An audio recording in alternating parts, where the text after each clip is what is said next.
ಇವಳು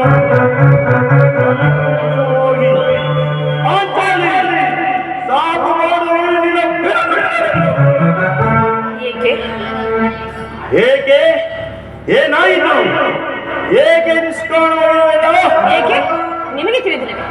ಅಂದು ಆ ದುಶ್ಯಾಸನಿಂದ ಆದ ಅಪಮಾನವನ್ನು ನೆನೆ ನೆನೆದು ಕಣ್ಣೀರನ್ನು ಸುರಿಸುವುದನ್ನು ಬಿಟ್ಟು ಆನಂದದ ಭಾಷವನ್ನು ಸುರಿಸಲೇನು? ಅಂದು ಆ ನೀಚನ ನನಗೆ ಮಾಡಿದ ಅಪಮಾನ ನೋಡುತ್ತಾ ತಲೆ ತಗ್ಗಿಸಿ ಕುಳಿತ ನೀವೆಲ್ಲ ಎಂದಿಗೆ ವೀರರಾಗುವಿರೋ ನಾನು ತಿಳಿಯಲ್ಲ.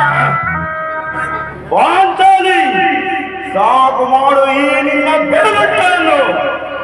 ನಿನಗೆ ಒದಗಿದ ವಿಪತ್ ಪರಂಪರೆಯನ್ನು ಪರಿಹರಿಸುವುದರಾರು? ಈ ಪ್ರಚಂಡ ಭೀಮನಲ್ಲದೆ ನೆಲದ ಸಭಾಮಧ್ಯದಲ್ಲಿ ಅಗ್ರಹದ ಮಾತ್ರ ವಿರುದ್ಧವಾಗಿ ಮಾತನಾಡಬಾರದು. ಸುಮ್ಮನಿದ್ದ ಮಾತ್ರಕ್ಕೆ ನಮ್ಮನ್ನು ಕೈಲಾಗದ ಹೇಳಿ ಕೇಳು. ಈ ಭೀಮನ ಪ್ರತಿಜ್ಞೆಯನ್ನು ಗುಡುಗುಡುಗಿಸಿ ಮುರಾರನೇ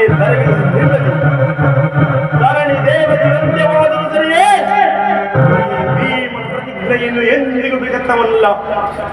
ಹಾಗೇನಾದರೂ ಒಂದು ವೇಳೆ ಸಹೋದರರು ಅಣ್ಣನ ಮಾತಿನಂತೆ ವಿರುದ್ಧವಾಗಿ ನಡೆಯುವುದೇ ಆದರೆ ಆ ತಕ್ಷಣವೇ ನಾನೇ ಬೇರೆಯಾಗಿ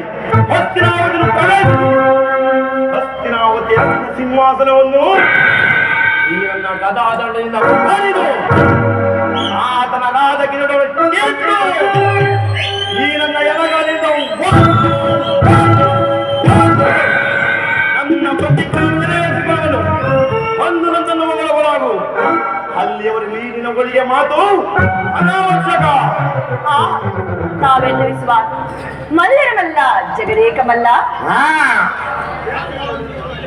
ಪಾಂಚಾಲಿ, ಸಾಕು ಮಾಡು ಈ ನಿನ್ನ ಬಿರುಗಾಳಿಗಳನ್ನು.